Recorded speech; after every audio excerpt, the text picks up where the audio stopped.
தலைமுறைகள் கடந்தும் 48 வருடங்களாக சுவையான சமையலுக்கு மக்களின் அபிமானம் சக்தி மசாலா. புத்துணர்ச்சியா இருக்கணுங்கிறது நான் எடுத்த ஒரு வாழ்க்கை முடிவு. அடே அப்பா சார், நான் யாருக்கோ பேசிக்கிட்டு இருக்கிறது கை தட்டினது இல்லை சார். நீச்சல் தலையில இப்படிதான் போயிட்டே இருக்கும். எத்தனை டைம், thousands of times இல்லைங்களா? ஆமா, நீங்க இப்படிதான் இந்த தலை இப்படி போயிட்டு இருக்கணும். ஸோ இந்த ஹெட் மூவ்மெண்ட்ல சப்போஸ் உங்களுக்கு கேர் ஆகி போச்சுன்னா நீங்க தண்ணிக்குள்ள போயிடுவீங்க. சரி, நல்லா நேர்மையா நீதியா கரெக்டா யார்ட்டையும் காசு வாங்காம நல்லா கொண்டு போயிட்டு இருந்தோமா, அது பிடிக்கல. உடனே என்ன தூக்கி மாட்டிச்சாங்க அங்கே இருந்து. அங்கே இந்த அடிச்சு மாறி சார் இவ்வளவு வெளிப்படையா சொல்றீங்க. போலீஸ் டிபார்ட்மெண்ட்ல ரிட்டையர்ட் ஆகி அடுத்த வாரமே சரி, முதல் பயணம் இலங்கை தான். சென்னையில இருந்து ஒரு விமானத்தை பிடிச்சேன். மனசுல இருந்திருக்கேன் சார், சும்மாவே இருக்க மாட்டீங்களா சார்? மனசுல ஏதாவது ஒண்ணு ஓரமா யோசிச்சு. போலீஸ் டிபார்ட்மெண்ட்ல தான் இருக்கும்போது, டிஜிபியா இருக்கும்போது சென்னையை விட்டு எங்க அம்மா பார்க்க போனா கூட 5 பேர்ட்ட பெர்மிஷன் வாங்கணும். சரி சரி. மாண்புமிகு முதலமைச்சர், சீஃப் செக்ரட்டரி, ஹோம் செக்ரட்டரி. குழந்தைகள் சென்னையில பொறுத்த வரைக்கும் ஒரு காலத்துல ஒரு 10 இயர்ஸ் நான் கணக்கெடுத்து பார்க்கும்போது 1500 குழந்தைகள் காணாம போயிருக்கு. அப்பா, 1500. ஆனா எல்லாரும் பெரும்பாலும் வந்திருக்காங்க. ஆனா 45 குழந்தைகள் இந்த 10 ஆண்டுகளில். சார் நீங்க உடல் ஆரோக்கியம் பேண வேண்டும் என்று நினைக்கிறீங்க, அதை நிறைய பேர் அப்படி முன்னெடுக்கிறாங்க. ஆனால் உங்களுடைய புத்துணர்ச்சிக்கான ரகசியம் என்ன? ஏன் நான் இதை கேட்கறேன்னா, இந்தியா முழுக்க சைக்கிள்லயே போயிட்டு வந்திருக்கிறீங்க. தலைமன்னார்ல இருந்து தனுஷ்கோடி நீந்து வந்திருக்கிறீங்க. எப்படி சார் இது? ஓகே, புத்துணர்ச்சி நல்ல வார்த்தை, எனக்கு பிடிச்ச வார்த்தைங்க. இந்த புத்துணர்ச்சியா இருக்கணுங்கிறது நான் எடுத்த ஒரு வாழ்க்கை முடிவு. அடே அப்பா சார், நான் யாருக்கோ பேசிக்கிட்டு இருக்கிறது கை தட்டினது இல்லை சார். சரிங்க, இது ஒரு டிசிஷன், இது லைஃப் டிசிஷன். லைஃப்ல சில முடிவுகள் எடுத்துருக்கோம் இல்லைங்க. நம்ம யாருக்கும் ஒரு துரோகம் பண்ணக்கூடாது, இல்லை யாருக்கும் ஒரு தப்பு பண்ணக்கூடாது. நம்ம இந்த மாதிரி தான் இருக்கணும். எப்போ பார்த்தாலும் முடிஞ்ச வரைக்கும் நம்ம ஒரு மன மகிழ்ச்சியாக இருக்கணும். Super sir. புத்துணர்ச்சியாக இருப்பது என்பது ஒரு முடிவு. ஏன்னா நம்ம நான் சயின்ஸ் ஸ்டூடெண்ட்டுங்க. நான் சயின்ஸ் அறிவியல் எனக்கு ரொம்ப இன்ட்ரெஸ்ட். என்னங்க அறிவியல் என்ன சொல்லுதுன்னா, நம்ம உலகத்தில் ஒரு முறை தான் பிறப்போம். நம்ம இறந்து போன பிறகு நம்ம ஆட்டம்ஸ் அண்ட் மாலிகூல்ஸ், அவ்வளோதான். நம்ம புழுவமாக தான் போவோம். நமக்கு வேற ஒன்று பெருசாக நம்ம எதிர்பார்த்துட்டோம்னா நம்ம ரொம்ப பேராசப்படுறோம்னு அர்த்தம். ஸோ இந்த உலகத்தில் சில நாட்கள் இருக்குது, ஆனால் போதுமான நாட்கள் இருக்குது. கொஞ்சம் நாள் தான், ஆனால் அதுவே பெரிய நாட்கள் தான். ஸோ இந்த நாட்களில் நீங்கள் மகிழ்ச்சியாக இருக்கலாம்னு ஒரு முடிவு எடுக்கலாம். இல்லை கவலைப்பட்டுட்டு மகிழ்ச்சி இல்லாமல் எப்படி இருக்குது, ஐயோ மழை பெஞ்சிட்டு இருக்க, இல்லாட்டி வெயிலாக இருக்க, ஐயோ ஒன்றும் சரியில்லையே, தான் உலகம் சரியில்லையே. வழக்கமாக மக்கள் சொல்லக்கூடியது பார்த்தீங்கன்னா, எல்லாம் கெட்டு போச்சு, உலகம் மாறி போச்சு, எல்லாம் கெட்டு போச்சு. எங்கே போனாலும் இந்த பேச்சை நீங்கள் கேட்கலாம். பள்ளிக்கூடத்துலையும் கேட்கலாம், காலேஜ்லையும் கேட்கலாம், பெரியவங்கள்ட்ட கேட்கலாம், தன்னம்பிக்கை பேச்சாளர்கிட்ட கேட்கலாம். ஆனால் அது உண்மை இல்லை. நான் டிபார்ட்மெண்ட்டில் சேரும்போது சொல்லுவாங்க, தமிழ்நாடு ஃபுல்லாக கலாச்சாரம் இருக்குது அப்படின்னு. அப்போவும் சொல்லுவாங்க, இப்போ குறைஞ்சிருச்சு, இருந்தாலும் சொல்லுவாங்க இருக்குது அப்படின்னு. நீங்கள் பார்த்தீங்கன்னா அப்போல்லாம் ஸ்டூடெண்ட்ஸ் எல்லாம் நல்லா இருந்தாங்க, இப்போ எல்லாம் கெட்டு போச்சு அப்படின்னு சொல்லுவாங்க. இதில் எந்த உண்மையும் கிடையாது. இது யாருமே ஸ்டடி பண்ணலை. அந்த வருஷத்தில், அந்த காலத்தில் 50 வருஷத்துக்கு முன்னாடி 50 ஸ்டூடெண்ட்ஸில் எத்தனை பேர் படித்தாங்க, எத்தனை பேர் படிக்காமல் போனாங்க, எத்தனை பேர் புகைச்சிட்டாங்க, எத்தனை புகைக்கலை அப்படிங்கிறது நமக்கு ப்ராப்பர் ஸ்டடீஸ் கிடையாது. 3000 வருஷத்துக்கு முன்னாடிங்க முதலாக எழுதியிருக்காங்க. எழுத்து வந்தது அப்போ தான், 3000 வருஷத்துக்கு முன்னாடி. ப்ரெஸ்ஸி பேப்பரஸ் அப்படிங்கிறது தான் அந்த ஒரு நாணலில் பேப்பரில் எழுதுறாங்க first time. Alas life is not as it use to be. என்ன எழுதியிருக்காருன்னா, 3000 வருஷத்துக்கு முன்னாடி நாடு கெட்டு போச்சு அப்படின்னு தான் முதல் எழுத்து எழுதியிருக்காரு. 3000 வருஷத்துக்கு முன்னாடி இருந்தவங்களும் என்ன பேசியிருக்காங்கன்னா, உலகம் கெட்டு போய்விட்டது, நல்லா இருந்தது கெட்டு போச்சு. இப்போ நம்ம என்ன சொல்லுவோம், நல்லா. ஸோ அப்படிப்பட்ட மனநிலையும் எடுக்கலாம். இல்லை எல்லாம் நல்லா தான் இருக்கு, நம்மளும் நல்லா தான் இருக்கிறோம், ஹாப்பியாக இருப்போம். ஸோ எனக்கு என்ன போச்சுன்னாங்க, காலப்போக்கில் காவல்துறையில் நல்ல நல்ல முக்கியமான பதவிகள் இருந்தேன். ஆனால் சில காலத்தில் எனக்கு முக்கியமில்லாத பதவிகளில் கொண்டு போய் அமர்த்திட்டாங்க. அப்படின்னு ஒன்று இருக்கா சார்? ஆமாங்க, நிறைய இருக்கு. அதாவது காவல்துறையில் இவங்களுக்கு பள்ளிக்கூடத்தில் ஒரு ஆசிரியர் இல்லைங்களா, இந்த கிளாஸ் இல்லைன்னா அந்த கிளாஸ். காவல்துறையில் பார்த்தீங்கன்னா இப்போ சட்டம் ஒழுங்கு ஏடிஜிபி அப்படின்னு ஒரு முக்கியமான போஸ்ட் இருக்கு. 2016 எலெக்ஷன் நேரத்தில் தமிழ்நாட்டில் எலெக்ஷன் நீதியை கரெக்டாக நடத்தணும்னு சொல்லிட்டு அந்த நேரத்தில் என்ன நியமிச்சாங்க. அப்போ நான் எங்கே இருந்தேன்னா, கடலோர காவல்படை. அங்கே ஒரு 150-200 போலீஸ் தான் இருப்பாங்க. சட்டம் ஒழுங்கு ஏடிஜிபி கண்ட்ரோலில் 1,00,000 போலீஸ் இருப்பாங்க. ஓகே. அதே ரேங்கில் உள்ள எனக்கு 250 பேர் தான் இருப்பாங்க. அங்கே எந்த வேலையும் இருக்காது, மரியாதை இருக்காது. ஸோ அப்படிப்பட்ட ஒரு சூழ்நிலை என்ன பண்ணிட்டாங்கன்னா, இந்த மாதிரி ஒரு பனிஷ்மெண்ட் மாதிரி ஒரு போஸ்டிங்கில் கொடுக்காங்கன்னு வச்சுங்களேன். இப்போ நம்ம என்ன செய்யறது? அழுதுட்டு இருக்க முடியுமா? இல்லை அங்கே போய் என்ன இந்த மாதிரி நான் நல்லவன், நீங்கள் தப்பாக புரிஞ்சுக்கிட்டீங்க போல இருக்கு, எனக்கு நல்ல வேலை கொடுங்க அப்படின்னு கேட்பாங்க. நான் போய் கேட்க விரும்பல. ஸோ நம்ம என்ன பண்ணோம், புத்தகங்கள் எழுத ஆரம்பித்தோம். இவங்க அதாவது அந்த நேரத்தில் உள்ள அதிகாரிகள் நம்மளை வெறுக்கிறாங்க, இல்லை நம்மளை வந்து பயன்படுத்தலை, நம்மளை வெறுக்கக்கூடாது, நம்மளை வந்து உதாசீனப்படுத்தக்கூடாது. சூப்பர். அவங்க நம்மளை தூக்கி எறிகிறாங்க, நம்மளை தூக்கி எறியக்கூடாது. ஒரு பழிவாங்க நடவடிக்கை. நீங்கள் வந்து என்ன மோசமான இடத்துல போட்டிங்கல்ல, இந்த இடத்துல ஏதாவது சாதனை நான் பண்ணி காட்டுறேன். Super sir. அப்படிங்கிறது என்னுடைய ஒரு மனப்பான்மை. நான் வந்து கோஸ்டல் செக்யூரிட்டி அப்படிங்கிற ஒரு டிபார்ட்மெண்ட்டில் 5-6 வருஷம் போட்டு வச்சுருந்தாங்க. 6 வருஷம் யாருமே போக மாட்டாங்க அங்கெல்லாம். ஸோ அப்போ நான் என்ன பண்ணேன், சென்ட்ரல் கவர்மெண்ட் ஒரு ஸ்கீம் கொண்டு வந்து 30 காவல் நிலையங்கள், சென்னை திருவள்ளூர்லேருந்து கன்னியாகுமரி வரைக்கும் 30 கடலோர காவல் நிலையங்கள், 24 படகுகள், கிட்டத்தட்ட பெரிய மினி ஷிப். அப்போ கவர்மெண்ட்லேருந்து நிறைய ஃபண்ட் வாங்கி அது ஒரு பெரிய கோஸ்டல் செக்யூரிட்டியை பெரிய படையாக மாற்றினேன். ஒரு 1000 மீனவர்களை வந்து ஊர்காவல் படையில் சேர்த்து விட்டேன். மீனவ இளைஞர்களை இந்திய கடற்படையில் சேர்றதுக்கான ஒரு திட்டத்தை வகுத்து கவர்மெண்டில் ஆர்டர் வாங்கினேன். அதுக்கு பிறகு அந்த திட்டம் போயிடுச்சு. அதுக்கு பிறகு இப்போ இந்த டிஜி ஆன பிறகு நமது மாண்புமிகு முதலமைச்சர் திரு M.K. ஸ்டாலின் அவர்கள் மூலமாக ஒரு ஸ்கீம் கொண்டு வந்து 1 கோடி ரூபா வாங்கி இன்னைக்கு மீனவ இளைஞர்கள் அந்த திட்டத்தின்படி ராணுவத்தில் போய் சேர்றாங்க. சூப்பர். ஸோ இப்படி நினச்சேன். அப்போ அதாவது நான் சைக்கிள் ஓட்ட ஆரம்பித்தேன். ஸோ இந்த பீரியடில் நமக்கு வந்து ஒரு முக்கியத்துவம் இல்லாத போஸ்ட்டில் போட்டிருக்காங்கல்ல, அந்த நேரத்தில் நமக்கு வயசும் இருக்குது, ஏதாவது ஒன்று பண்ணுவோம் அப்படின்னு அப்போ சைக்கிள் ஓட்ட ஆரம்பித்தேன். 100 கிலோமீட்டர், 200 கிலோமீட்டர், 300, 400, 600 நிறுத்தாமல் ஓட்டினேன். அப்போ சொன்னாங்க, இந்த மாதிரி ஒரு டீம் போகிறாங்க காஷ்மீர்லேருந்து கன்னியாகுமரி வரைக்கும் சுற்றி வராங்க. நேராக வந்தீங்கன்னா 3200 கிலோமீட்டர் தான். ராஜஸ்தான், இந்த மாதிரி குஜராத்து, மகாராஷ்டிரா, மும்பை இப்படி சுற்றி வர்றாங்க. 22 பேர் போகிறாங்க. 22 பேர். நான் சொன்னேன் நானும் வரேன் சரின்னு சொல்லி நான் சேர்ந்தேன். என்னை அவங்க டெஸ்ட் பண்ணி வச்சாங்க. டெஸ்ட் வைக்கும்போது அவங்கெல்லாம் ரொம்ப சூப்பராக ஓட்டக்கூடியவங்க, சின்ன பிள்ளைகள்லாம் 18, 20, 25 வயசு. ஒரே ஒரு ஆள் தான் கொஞ்சம் வயசானவர், சுந்தர். அவர் வந்து சைலேந்திர பாபு நீங்கள் எப்படி ஓட்டிடுவீங்களா, எல்லாம் சின்ன சின்ன பசங்களாக இருக்கிறாங்க, நீங்கள் 50 வயசு தாண்டிட்டீங்க, ஓட்டுவீங்களான்னு கேட்டார். நான் கொஞ்ச நாள் ஓட்டி காட்டினேன். சரி பரவாயில்ல சார், பட் இருந்தாலும் ஏஜ் இருக்குது. நான் சொன்னேன், பாருங்கள் சுந்தர், அவங்கெல்லாம் இளைஞர்கள் தான், பெரிய பெரிய சைக்கிள் வீரர்கள் தான், நானும் ஓரளவுக்கு ஓட்டுறேன். ஏன்னா அங்கே என்னென்னா முதல் நாள் 200 ஓட்டணுங்க, அடுத்த நாள் மீண்டும் 200 ஓட்டணும், தொடர்ந்து ஓட்டணும். சரி இங்கே ஒரு நாள் ஓட்டுவோம், அப்புறம் 10 நாள் கொஞ்சம் ரெஸ்ட் எடுப்போம். நீங்கள் இந்த ஸ்கீமில் எப்படின்னா காஷ்மீர்லேருந்து ஜம்மு வரணும், ஜம்முலேருந்து பத்தான்கோட்டு, அங்கேருந்து டெல்லி நிம்ரானா 200 கிலோமீட்டர் டெல்லி ஓட்டணுங்க. ஸோ கால் வந்து வலிக்க ஆரம்பிச்சிடும். ஆமாம். ஸோ நான் சொன்னேன், இங்கே பாருங்கள் சுந்தர், என் உடம்புல உயிர்னு இருந்துச்சுன்னா நான் ஓட்டிடுவேன், நம்புவீங்களா அப்படின்னு கேட்டால் சரின்னு வந்தார். நாங்கள் 21 ஜென்ஸு, ஒரு பொண்ணுங்க, ஒரு 22 வயசு இருக்கும் ஒரு பொண்ணு, ஒரு கேர்ள். பட் அந்த கேர்ளை பார்த்தீங்கன்னா அவன் தான் எங்கள் leader. She can manage anybody. 18 வயசு பையங்களையும் அந்த குரூப்பில் நல்லா நடத்திட்டு போவாங்க. 65 வயசு சுந்தரையும் நடத்துவாங்க. ஒரே கேர்ள், ஸோ கிருத்திகா, ஒரு இன்ஜினியருங்க. ஸோ அந்த 22 பேர் நாங்கள் சுற்றி வந்தோம். இது முடிச்சோம், அது எங்களுக்கு திருப்தியாக இருந்தது. இன்னொன்று வந்து அதே நாளில் முடிச்சிங்க சார்? இது வந்து 29 நாட்களுங்க. இது ஒரு டைமில். அதுக்கு பிறகு எனக்கு ஒரு நல்ல போஸ்டிங் கொடுத்தாங்க. அது வந்து ப்ரெசன்ட் டிபார்ட்மெண்ட். சரி நல்லா நேர்மையாக நீதியாக கரெக்டாக யார்ட்டையும் காசு வாங்காமல் நல்லா கொண்டு போயிட்டு இருந்தோமா, அது பிடிக்கல. உடனே என்ன தூக்கி மாட்டிச்சாங்க அங்கே இருந்து. அங்கேருந்து அடிச்சு மாறி சார் இவ்வளோ வெளிப்படையாக சொல்கிறீங்க. அது என்ன பண்ணுறதுங்க, அதெல்லாம் இருக்கும். நீங்கள் கரெக்டாக இருந்தீங்கன்னா அவங்களுக்கு பிடிக்காது. நம்ம வந்து நான் இது வரைக்கும் வேலை பார்த்த எந்த இடத்துலைங்க நம்ம துறையில் வந்து அங்கே இருக்கிற காவலர்களோ அதிகாரிகளோ டிரான்ஸ்ஃபருக்கோ போஸ்டிங்கோ 1 பைசா கொடுக்கக்கூடாது அப்படிங்கிறதுல ரொம்பவும் கட்டாயமாக இருப்பாங்க. நான் 2 வருஷம் போலீஸ் டிபார்ட்மெண்ட்டில் டிஜிபியாக இருந்தேன். 3 முறை சப் இன்ஸ்பெக்டர் வேலைக்கு எடுத்தோம், 3 முறை கான்ஸ்டபிள் வேலை எடுத்தோம். ட்ரான்ஸ்ஃபர் போஸ்டிங் யாராவது சைலேந்திர பாபு டிஜிபியாக இருக்கும்போது நான் அவருக்கு பணம் கொடுத்தேன், இல்லை ஏடிஜிபிக்கு பணம் கொடுத்தோம். என்னுடைய ஓன் அதிகாரிகளுக்கு யாராவது வேலைக்கு இல்லை ட்ரான்ஸ்ஃபர் கொடுத்தாங்கன்னு சொன்னாங்கன்னா நான் பொறுப்பெடுத்துக்கிறேன். அந்த பணத்துக்கு நான் தான் பொறுப்பு. கிடையவே கிடையாது. ஏன்னா என்கிட்ட இருக்க அதிகாரிகள்லாம் அப்படி சூப்பர் நேர்மையானவங்க. ஸோ அதுபோல் அங்கே நம்ம வரும்போது ஒரு சிலருக்கு அது பிடிக்காது. ஸோ அப்போ என்ன எங்கே தூக்கி போட்டாங்கன்னா கோஸ்டல் செக்யூரிட்டி போட்டாங்க திருப்பியும். அப்போ தான் என்ன பண்ணோம், சரி இதை வந்து பழி வாங்கணும், நம்மளை வந்து ஒரு முக்கியத்துவம் இல்லாத இடத்துக்கு போட்டாங்க, நம்மளை வீணடிக்கக்கூடாது. நான் ஏற்கனவே ஸ்விம்மர். நான் வந்து தேசிய போலீஸ் அகாடமியில் நான் தான் swimming champion. RTC cum for ஸ்விம்மிங்னு ஒன்று இருக்குது. ஸோ எங்களோட போட்டி போட்டது பார்த்தீங்கன்னா நேஷ்னல் ஸ்விம்மர் விஜயகுமார் என்னுடைய போட்டியாளர். நான் எனக்கு 1 இயர் சீனியர் யாருன்னா ஆந்திராவை சேர்ந்த ஐபிஎஸ் அதிகாரி,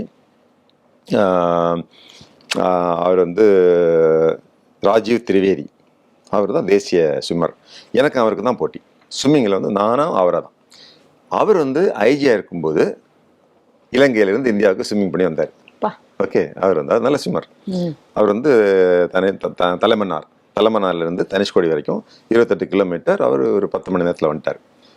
அவரை போய் பார்த்தேன். சார் எப்படி சார் இது அப்படின்னு சொல்லி அவர் சொன்னார், பண்ணலாம் சைலேந்திர பாபு, ஒன்றும் கஷ்டம் இருக்காது, நம்ம ஸ்விம்மர்ஸ் தான், ஒரு 2 இயர்ஸ் நம்ம ட்ரைனிங் பண்ணணும் அப்படின்னு சொல்லி நாங்கள் என் கூட வந்து தமிழ்நாடு நீச்சல் வீரர்கள்லாம் என்னுடைய கண்ட்ரோலில் தான் இருக்காங்க. நான் தான் பேட்ரன் தமிழ்நாடு. அவங்க தேசிய அளவில் மெடல் வின் பண்ணுவாங்க, எல்லாம் யங்ஸ்டர்ஸ். ஸோ அவங்களோட சேர்த்து நாங்கள் ட்ரைனிங் எடுத்து தலைமன்னார்லேருந்து தனுஷ்கோடி வரைக்கும். அதில் என்ன பார்த்தீங்கன்னா, நாங்கள் போகும்போது அன்னைக்கு வந்து கடல் பயங்கரமான கொந்தளிப்பு. பொதுவாக கடல் வந்து நாங்கள் எல்லாம் கணக்கு பண்ணி தான் போவோம். எனக்கு ஏன் கணக்கு பண்ணி போகிறோம்னா, கடல் வந்து காமாக இருந்தால் ஈஸியாக வந்துடலாம். காற்று அடிக்கணும். நம்ம இலங்கையிலேருந்து காற்று இந்த பக்கம் அடித்தா தான் இந்த 28 கிலோமீட்டர் வந்து நம்ம கடந்து வர முடியும். காற்று நமக்கு சாதமாக இருக்கணும், ஆனால் கொந்தளிப்பு இருக்கக்கூடாது. நாங்கள் போகும்போது பார்த்தீங்கன்னா கொந்தளிப்பு, எல்லாருமே வாமிட்டிங். பொதுவாக நான் தான் முதல்ல வாமிட் அடிப்பேன், ஆனால் எனக்கு அன்றைக்கி வரல, நான் கொஞ்சம் கேர்ஃபுல்லாக இருந்துட்டேன். அங்கே போனதுமே ரொம்ப வாமிட் இருந்தனால இதுதான் இலங்கை, இங்கேருந்து ஒரு 50 அடி தான். போட்லேருந்து இறங்கி கரையில் உட்காந்துருக்கோம் சார், கொஞ்சம் விடுங்கன்னு சொல்லி கேட்டோம்.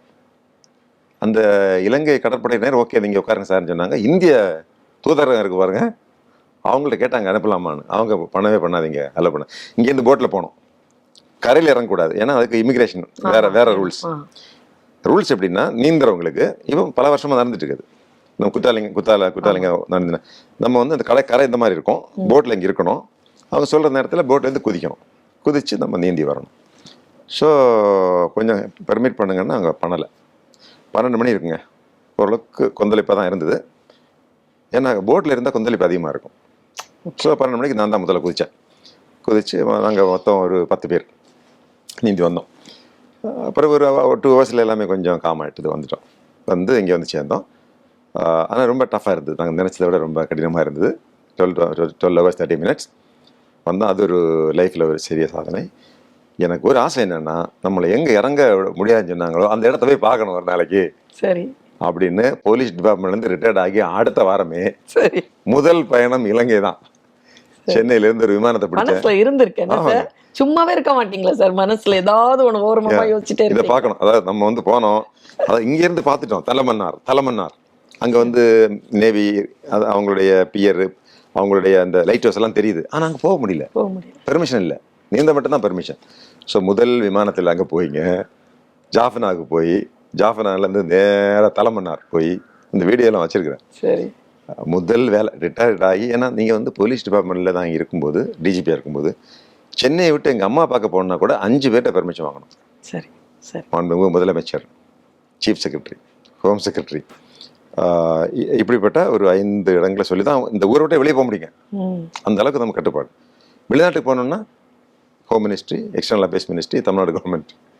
ஆனால் ரிட்டையர்ட் ஆகிட்டோம்னு வச்சுக்கோங்க, நம்ம வந்து சுதந்திர பறவை.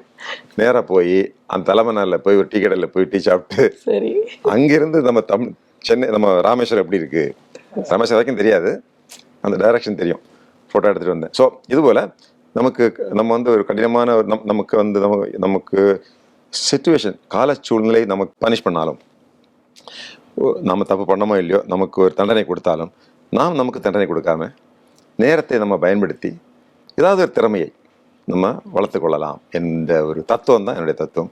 அதன் அடிப்படையில் தான் Kashmir to Kanyakumari cycle, Ilangai to Rameswaram swimming. ஆக்சுவலாக நீச்சல் அப்படிங்கிறது தண்ணி வந்து ரொம்ப அழுத்தமான ஒரு பஞ்சபூதங்கள்லேயே மிக சக்தி வாய்ந்த அழுத்தமான ஒரு விஷயம்னு சொல்லுவாங்க. அது சாதாரணமாக ஒரு குளத்தில் நீந்துவதோ அல்லது ஒரு கிணத்தில் நீந்துவதோ, அதாவது ஸ்விம்மிங் பூலில் நீந்துறதோவே வந்து பெரிய ஒரு எனர்ஜி தேவைப்படும் பொழுது, கடல் அப்படிங்கிறது வந்து இந்த உலகத்திலேயே அது அப்படிப்பட்ட ஒரு தண்ணீர் ஆழம், அதனுடைய அழுத்தம், அது எல்லாத்தையும் கடந்து போயிட்டு வரணுங்கிறது, ஒன்றும் ப்ரொஃபஷ்னலாக ஒரு ஸ்விம்மர் அப்படிங்கிறதையும் கடந்து ஒரு காவல்துறை அதிகாரி நான் அப்படிங்கிறதுல நீங்கள் சொல்லும் பொழுதே அது எங்களுக்கு பெரிய உத்வேகமாக இருந்தது. இந்த விஷயத்தை பகிர்ந்துக்கிட்டதுக்கு ரொம்ப நன்றி. இந்த கடல் நீச்சல் இல்லைங்க, நல்ல விஷயமும் இருக்குது, கொஞ்சம் கஷ்டமான விஷயம் இருக்குது. நம்ம கிணத்துல ஆற்றுல எல்லாம் நீந்தும் போது என்ன ப்ராப்ளம் இருக்குன்னா, அந்த தண்ணி வந்து லூஸாக இருக்கும், அதில் வந்து சால்ட் இருக்காது. ஸோ நீங்கள் கீழே போயிருங்க ஈஸியாக. கடல் நீச்சலில் நீங்கள் மேலே நிற்பீங்க, அது ஒரு அட்வான்டேஜ். ஆனால் புஷ் பண்ணணும், நீங்கள் ஸ்ட்ரென்த் வேணும், அது முக்கியம். ஆனால் நீ கடல் ஹியூஜ் வாட்டர். நீங்கள் முதல்ல சொன்னீங்க இந்த மாதிரி பஞ்சபூதங்கிறதே 3000 வருஷத்துக்கு முன்னாடி இருந்த அறிவியல். இன்னைக்குள்ள அறிவியல் என்னென்னா எலிமெண்ட்ஸ். இந்த பூமி 118 தனிமங்களால் ஆனது. கடலில் வந்து என்ன இருக்கும், ஹைட்ரஜன் அண்ட் ஆக்சிஜன், தண்ணி தான், ப்ளஸ் சால்ட் இருக்கும். ஸோ கடல் நீச்சலில் என்ன பிரச்சனை வரும் தெரியுங்களா? இந்தியாவுக்கும் இலங்கைக்கும் இடையில இருக்கக்கூடிய கடலில் பல்வேறு விதமான உயிரினங்கள் இருக்கும். அதில் வந்து உங்களுக்கு ஷார்க் இருக்கும், மில்க் ஷார்க்னு ஒன்று இருக்குது, பால் சுறா, இந்த ராமநாதபுரத்துலலாம் விரும்பி சாப்பிடுவாங்க, இவ்வளோதான் இருக்கும். அது ஒரு குரூப்பில் வந்துன்னா ஒரு 200-300 வரும். ஒருவேளை அது வந்து ஒரு கடி கடிச்சுன்னு வச்சுங்களேன், அந்த 200மே கடிக்கும். ஒரு 2 நிமிஷத்தில் நம்ம எலும்பு மட்டும் தான் இருக்கும். இதுதான் பால் சுறா. நம்பர் 2 வந்து ஜெல்லி ஃபிஷ்னு ஒன்று இருக்குது, கடலில் நீந்த போனால் தெரியும். இப்போ கூட ராமேஸ்வரத்தில் நீந்தரெலாம் போனேன், ஃபுல்லாக ஜெல்லி ஃபிஷ். ஜெல்லி ஃபிஷ் பார்த்தீங்கன்னா கடிச்சுன்னு வச்சுங்களேன், பாம்பு கடிச்ச மாதிரி இருக்கும். நம்ம பாம்பு தான் கடிச்சுதா இல்லை ஜெல்லி ஃபிஷ் தான் கடிச்சான்னு கன்ஃபியூஷன் வரும் நமக்கே. 3வது மிக முக்கியமானது பாம்பு. கடல் பாம்பு, எல்லா பாம்புமே விஷமானது தான். கடல் பாம்பு கடிச்சதுன்னா அந்த ஆள் வந்து பிழைக்கவே முடியாது. ஆனால் ஒரு அட்வான்டேஜ் என்னென்னா, கடல் பாம்பு கடிக்காது, அவ்வளோ ஈஸியாக கடிக்காது. நீங்கள் போய் அதை பிடிக்காத வரைக்கும் அந்த பக்கம் போயிருந்தேன்னா அது பாட்டு போயிடும். ஸோ இதுதான் அங்கே இருக்கக்கூடிய ஆபத்து. அதுக்கு நம்மளை தயார்படுத்திக்கலாம். நான் வந்து ராஜீவ் திரிவேதி என்ன சொன்னார், நீங்கள் வந்து ஃபுல் பாடி கவர் பண்ணிடுங்க, இந்த ட்ரெஸ் எல்லாம் போடுங்க. அதெல்லாம் போட்டு ட்ரை பண்ணோம். ஆனால் அது வந்து ஸ்பீடு குறையும், உங்களுக்கு நீந்த முடியாது, கஷ்டம். அப்புறம் ஸ்கின் எல்லாம் வரைஞ்சிடும். எல்லாம் ட்ரை பண்ணி கடைசியில் வந்து நீந்தணுங்கிறதுக்காக நாங்கள் ஒன்லி ட்ரங்க் மட்டும் தான் போட்டு நீந்தணும், பாடியெலாம் எக்ஸ்போஷர் தான். அந்த ஷார்க்குக்கு மட்டும் ஒரு மிஷின் இருக்குது, அது வாங்கிக்கிட்டோம். ஸோ ஷார்க்கு நம்மளை அட்ராக்ட் பண்ண வகையில் பார்த்துக்கிட்டோம். ஸோ இது ஒரு ப்ராஜெக்ட், இது வந்து ப்ராஜெக்ட் பல்வேறு விதமாக நீங்கள் பிளான் பண்ணணும். Adventure project. இங்கே என்ன பிரச்சனை தெரியுங்களா, ராத்திரி 12 மணிக்கு தான் ஆரம்பிப்போம் இல்லைங்களா? இப்போ இரவு நீங்கள் நீந்திட்டு இருக்கும்போது பை சான்ஸ் உங்களுக்கு ஏதாவது உடம்பு முடியல, கிடினஸ் வருது. ஏன்னா நீச்சல் வந்து தலையில் இப்படி தான் போயிட்டே இருக்கும், எத்தனை டைம், thousands of times இல்லைங்களா? நீந்த இப்படி தான் இந்த தலை வந்து இப்படி போயிட்டு இருக்கணும். ஸோ இந்த ஹெட் மூவ்மெண்ட்டில் சப்போஸ் உங்களுக்கு கேர் ஆகி போச்சுன்னா நீங்கள் தண்ணிக்குள்ளே போயிடுவீங்க. இப்போ கூட நீந்துறவங்களுக்கு ஒரு 10 நிமிஷம் நோட் பண்ண மாட்டாங்க, ஏன்னா 10 பேர் போகிறாங்க.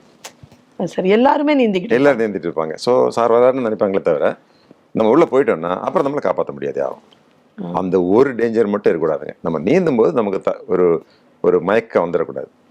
அதுக்கு என்ன ப்ரிவென்ஷன்? ஒன்றும் கிடையாது, போனது தான். எனக்கு நான் போனால் பரவாயில்லைங்க, கூட 10 பேரை கூட்டிகிட்டு போகிறேன். அவங்க எல்லாம் சாதாரண குடும்பங்கள்ல இருந்து இந்த ஒரு ஆள் வருமானத்தை வச்சு வாழக்கூடிய குடும்பம். சார் பையனை கூட்டிகிட்டு போய் இந்த மாதிரி பண்ணிட்டீங்களே சார்ன்னு சொல்லி கேட்டாங்கன்னு வச்சுக்கோங்க. ஸோ அதெல்லாம் பெரிய பொறுப்பு தான், ஒரு ரிஸ்க் தான், ரிஸ்க் எடுத்து தான் பண்ணியிருக்கோம். எனிவே அது ஒரு நல்ல எக்ஸ்பீரியன்ஸஸ். சார், நீங்கள் வந்து சென்னை பல்கலைக்கழகத்தில் கிரிமினாலஜி டிபார்ட்மெண்ட்டில் பிஹெச்டி முனைவர் பட்டம் பெற்றிருக்கிறீங்க. முனைவர் பட்டத்திற்கான அந்த தலைப்பு வந்து காணாமல் போகின்ற குழந்தைகள் பற்றியது. இந்த குழந்தைகள் எப்படி காணாமல் போகிறார்கள், அந்த கடத்தப்பட்ட குழந்தைகள் என்ன ஆகிறாங்க, அந்த குழந்தைகள் எங்கே தான் போகிறார்கள்?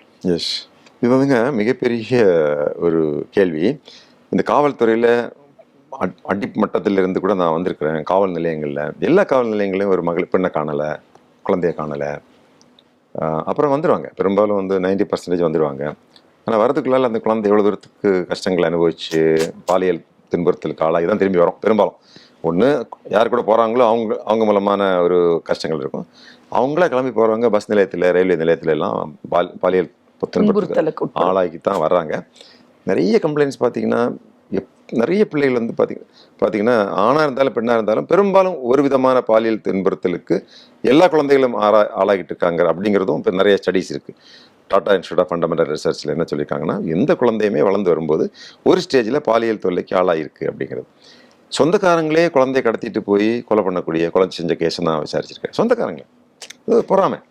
இப்போ கூட பாருங்களேன், மதுரையில் வந்து ஒரு பெண்மணி, அவங்க வந்து ஒரு IAS அதிகாரிக்கு மனைவி, ஆள் வச்சு ஒரு பையனை கடத்திட்டு போய் அந்த கடத்தல்காரன் மிரட்டுறான், கொலை செய்ய போகிறேன் அப்படின்னு. இப்படிப்பட்ட நிறைய கேஸ் சென்னையிலே நான் வந்து அந்த குற்றவாளிகளை துரத்திட்டு போயெல்லாம் பிடிச்சிருக்கேன். அவங்க குஜராத்தில் தற்கொலை செய்து கொண்டார். அந்த அம்மா போய் அங்கே ஏதோ பிரச்சனை அவங்களுக்குள்ள ஏதாவது இருக்கு போல இருக்கு. ஆனால் குடும்பங்களுக்குள்ளே இப்படி, ஆனால் குழந்தைகள் வந்து அவங்க தங்களை பாதுகாத்து கொள்ள இயலாத ஒரு சூழ்நிலை இருக்கிறாங்க. Children are so young, they just can't protect themselves. அதுக்கு காவல்துறை அவங்களுக்கு பெரிய ஒரு அரணாக இருக்க முடியும். நிறைய சோகமான நிகழ்ச்சிகள்லாம் நான் பார்த்துருக்குறேன்.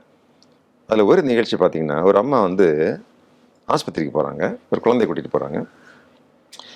இந்த பையன் அப்படி இப்படின்னு கொஞ்சம் இது பண்ணிகிட்டு இருக்கான், கொஞ்சம் ரெஸ்ட்லெஸ்ஸாக இருக்கான். தம்பி அந்த ஸ்கூட்டி இருக்கான்னு பார்த்துட்டோப்பா அப்படின்னு சொல்லி அனுப்புகிறாங்க, கொஞ்சம் நிம்மதியாக இருக்கலாம்னு சொல்லி. சரின்னு சொல்லி டாக்டரும் கூப்பிடல. ஒரு 2 நிமிஷம் 3 நிமிஷம் 5 நிமிஷம் பையனை காணும். பையனை காணோம்னு சொல்லி ஓடி போய் ஸ்கூட்டி போக போகுது, அங்கே இல்லை. திரும்பி வந்து டாக்டருக்கு ரூமுக்குள்ளே போகிறாங்க, அங்கேயும் இல்லை. எல்லா ரூம்லையும் தேடுறாங்க, எங்கேயுமே இல்லை, பையன் இல்லை. ஸோ டாக்டரையும் பார்க்கல, அவங்க ஐயோன்னு கத்துறாங்க, சொந்தக்காரங்களாம் வர வச்சுருக்காங்க, கூப்பிடுறாங்க. ஸோ பரபரப்பாகுது. எனக்கு தகவல் இருந்தது எனக்கு. நானும் உடனே போயிட்டேன். அங்கே போலீஸ் அதிகாரிகள்லாம் வழக்கமாக நாங்கள் என்ன பண்ணுவோம், நேராக ரயில்வே ஸ்டேஷன், பஸ் ஸ்டேஷன். அந்த பையனோட சின்ன பையன் தான், ஒரு 6-7 வயசு தான் இருக்கும். எல்லாம் தேடுறோம், எல்லாம் தேடுறோம், கிடைக்கல. செகண்ட் டேயும் கிடைக்கல. தேர்ட் டே பார்த்தீங்கன்னா ரோட்டில் போகிற ஒரு ஆள், இது நெய்வேலி டவுன்ஷிப்பில் இருக்கக்கூடிய ஒரு பெரிய ஆஸ்பத்திரி பக்கம்.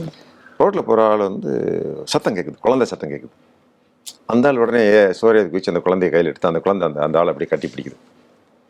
பார்த்தா உடம்பெல்லாம் காயம், பயங்கரமான காயம். அந்த காயமெல்லாம் இதாகுது. உடனே தூக்கிட்டு போகிறாங்க ஆஸ்பத்திரிக்கு. அங்கேருந்து ஜிப்மர் கூட்டிகிட்டு போகிறாங்க. அந்த பையன் இறந்துட்டான். ஜிப்மர் ட்ராக்ல இறந்துட்டான். இப்போது அந்த ஃபேமிலி, அந்த அம்மா, அவங்க எவ்வளோ கில்ட்டியாக ஃபீல் பண்ணாங்க. பையன் இல்லை, பல்வேறு விதமான சர்ச்சைகள், எப்படி என்ன ஏது. உங்களுக்கு தெரியும் நம்ம சமுதாயத்தில் என்ன மாதிரிலாம் பேசுவானோன்னு சொல்லிட்டு இந்த மஞ்சள் பத்திரிகைகள் எல்லாம். ஸோ இப்போது இந்த வழக்கை வந்து நான் விசாரிக்க ஆரம்பிக்கக்கூடிய சுச்சுவேஷனில் எனக்கு ட்ரான்ஸ்ஃபர் ஆகி போச்சு. நான் வந்துட்டேன். ஆனால் இன்னைக்கு வரைக்கும் இந்த குழந்தைய கூட்டிகிட்டு போய் வன்முறை செஞ்சது யார் அப்படிங்கிறது தெரியாது. அப்போதெல்லாம் அந்த சிசிடிவி கேமராலாம் கிடையாது. ஸோ இந்த குடும்பம் வந்து கஷ்டப்பட்டதெல்லாம் எனக்கு தெரியும். இந்த பையனுக்கு அண்ணன் ஒரு பையன் வந்து படிச்சுட்டு இருந்தார். அவர் இப்போ டாக்டராக இருக்கார். அந்த அம்மா ஒரு டீச்சர். ஸோ அந்த குடும்பத்தினுடைய சோகம். இதுபோல் நிறைய குழந்தைகளை வந்து துன்புறுத்தக்கூடிய, வழக்கமாகவே துன்புறுத்தக்கூடிய சைக்கோபேத்ஸ் இருக்காங்க. இந்த அண்ணா நகர் பக்கத்துலேங்க அம்ஜிக்கரையில் ஒரு குற்றவாளி நான் பிடிச்சேன். அவன் 25 பெண் குழந்தைகளை துன்புறுத்தியிருக்கான். 26வது பேர் பண்ணும்போது நாங்கள் பிடிச்சோம். அவனை குழந்தைகளை கூட்டிகிட்டு போய் மிட்டாய் வாங்கி தரேன்னு சொல்லி கூட்டிகிட்டு போய் எங்கே அந்த ஆவடி பக்கத்தில் உட்கார வச்சுட்டு எல்லாம் இது பண்ணிட்டு குழந்தை தேடிட்டே இருப்பாங்க. காலையில் கொண்டு விட்டுருவான். காணாமே தேடி இருப்பாங்க. போலீஸில் போவாங்க. காலையில் 6 மணிக்கு குழந்தை இறங்கிடும். சரின்னு சொல்லி அவங்க சரி சொல்ல மாட்டாங்க போலீஸில் கூட. எங்களுக்கு ரிப்போர்ட் ஆன கேஸு ஒரு 4-5 கேஸ் தான். பட் அவன் கன்ஃபர்ஸ் பண்ணது 26 வழக்குகள். எனவே தான் இந்த குழந்தைகள் வந்து சென்னையில் பொறுத்த வரைக்கும் ஒரு காலத்தில் ஒரு 10 இயர்ஸ் நான் கணக்கெடுத்து பார்க்கும்போது 1500 குழந்தைகள் காணாமல் போயிருக்கு. அப்பா 1500. ஆனால் எல்லாரும் பெரும்பாலும் வந்திருக்காங்க. ஆனால் 45 குழந்தைகள் இந்த 10 ஆண்டுகளில் அவங்க என்ன ஆனாங்கன்னு தெரியாது. அதாவது மனநிலை பாதிப்பு இருக்கலாம், இல்லாட்டி எங்கேயாவது போயிருக்கலாம், அவங்க கடத்திட்டு போய் விற்றுருக்கலாம். நம்ம அந்த பிஹெச்டி இன்வெஸ்டிகேட் பண்ணும்போது இந்த டிபி சத்திரம் பக்கத்தில் ஒரு 6 குழந்தைகள் ரோட்டில் கிடந்த குழந்தைய ஒருத்தன் திருடிட்டு போகிறான்.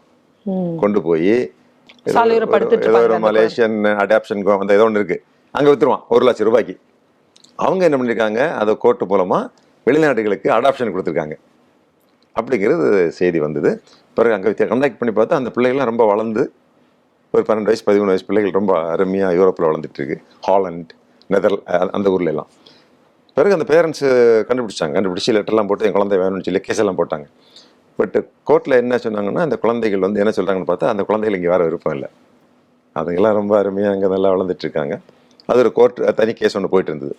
ஸோ இது எப்படின்னா ஒரு சின்ன ஒரு கும்பல், ஒரு 4-5 பேர் சேர்ந்து குழந்தைகளை தூக்கிட்டு போய் விற்கிறது, அப்படி ஒரு சம்பவம் நடந்திருந்தது என்பது அந்த புலன் விசாரணையில் நம்முடைய பிஹெச்டியில் தெரிய வந்தது. ஸோ குழந்தைகளை பாதுகாத்துக்கிறதுக்கு கவர்மெண்ட் என்ன செய்யணும், காவல்துறை என்ன பண்ணணும், பெற்றோர்கள் என்ன பண்ணணும், என்ன விதமான கல்வி கொடுக்கணும் அப்படிங்கிறது நம்முடைய பிஹெச்டியினுடைய ரெக்கமெண்டேஷனாக இருந்தது. இது வந்து குழந்தைகள் கடத்தப்படுகின்ற பொழுது வெறும் அடாப்ஷனுக்காக மட்டும்தான் கடத்தப்படுறாங்களா?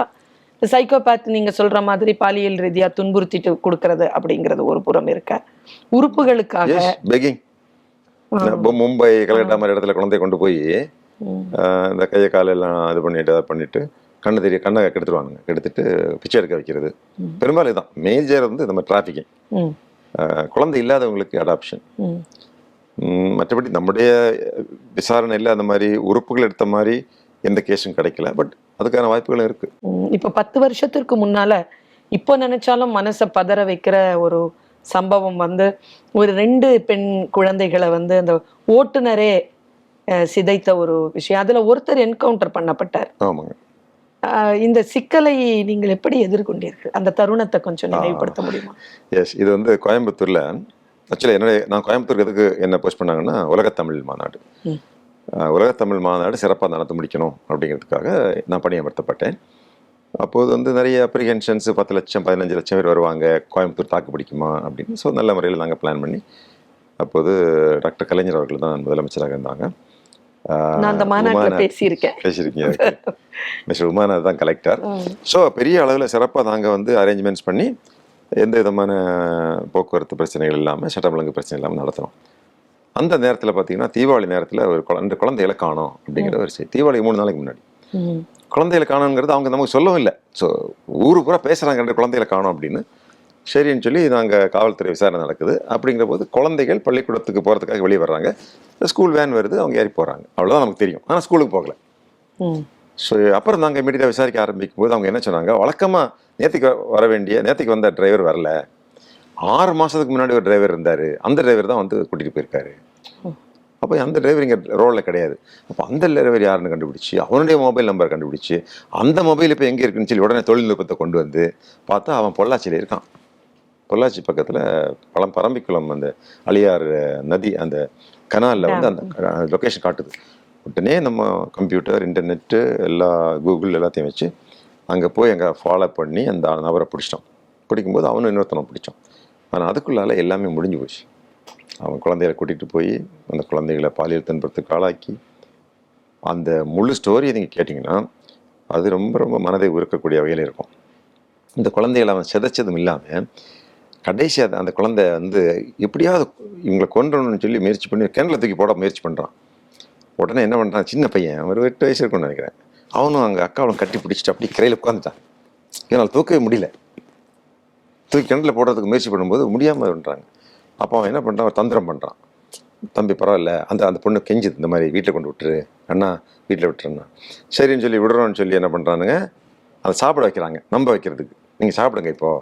அப்போ தான் டிஃபன் 2 பிள்ளையோட டிஃபன் கேரியர் சாப்பிட்டோன்னா குழந்தைகளுக்கு நம்பிக்கை வருது, இன்னும் நம்மளை வீட்டுக்கு கூட்டிகிட்டு போயிடுவார் அண்ணன் அப்படின்னோடனே கூடவே போகிறாங்க. சரி கை வளவுங்க அப்படின்னு சொல்லி அந்த பரம்பிக்குளம் அந்த கனால் இருக்குது பாருங்கள், அந்த கனாலில் 2 பிள்ளைகளும் உட்காந்து கை கழுவுறாங்க.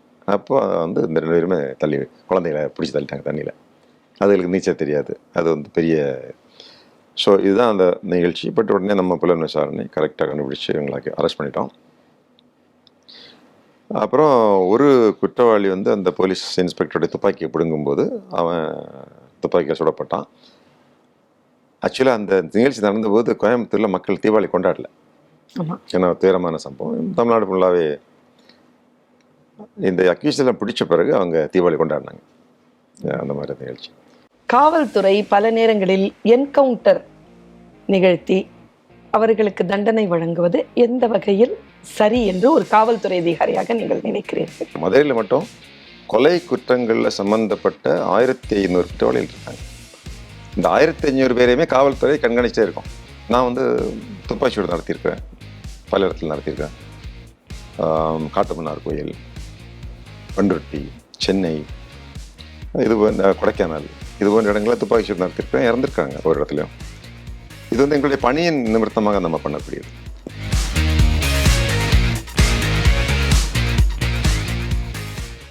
தலைமுறைகள் தொடர்ந்து 48 வருடங்களாக சமையலுக்கான மக்களின் அபிமானம், அன்பின் சுவையான அடையாளம் சக்தி மசாலா. சமையல் பிடிக்கும்னா சக்தி மசாலாவும் பிடிக்கும்.